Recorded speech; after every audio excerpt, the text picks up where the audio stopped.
অনেক দিন পর ভাবলাম একটুখানি আলু কাবলি বানানো যাক বাড়িতে, সেই কারণে ছোলা মটরগুলো সকালেই ভিজিয়ে রেখেছিলাম আর আলুগুলোকে সিদ্ধ করে মটরগুলোও সিদ্ধ করে নিলাম। প্রেশারে সিদ্ধ করার পরে জলটাকে আমি ঝরিয়ে রাখতে দিলাম, তারপর ঠান্ডা হয়ে গেলে ঠান্ডা জলে একটু ভিজিয়ে রাখলাম। তারপরে একটা আমি বাটির মধ্যে এখানে নিয়েছিলাম গোটা ধনে, গোটা জিরে আর নিয়েছিলাম কয়েকটা শুকনো লঙ্কা। ভালো করে আমি একটা বাটির মধ্যে গরম করে নিলাম, প্যানের মধ্যে করে তা মিক্সারে পেস্ট করে নিলাম। তারপর এখানে শসা কুচি, পেঁয়াজ কুচি আর নিয়েছিলাম কাঁচা লঙ্কা কুচি।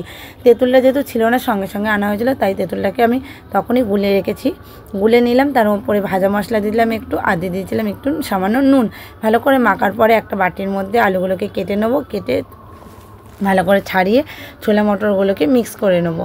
কারণ এই দেখো, এই ক্যামেরাটা যেন কে ধরেছিল, আমার মেয়ে। যেহেতু আমার একটা স্ট্যান্ড ছিল, স্ট্যান্ডে ভেঙে যাওয়ার পর আর কেনা হয়নি, সেই জন্য আমি এক হাতে রান্না করি, এক হাতেই আমি ভিডিও করি, সেই জন্য আমার মেয়ে আজকে আমাকে হেল্প করেছে, ওই ধরেছিল। তো যাই হোক, কথা বলতে বলতে দেখো শসা, পেঁয়াজ, কাঁচা লঙ্কা কুচি, ছোলা মটরগুলো সব একসাথে দিয়ে দিলাম। দেওয়ার পরে যে যতটা ঝাল খাও দিতে পারো।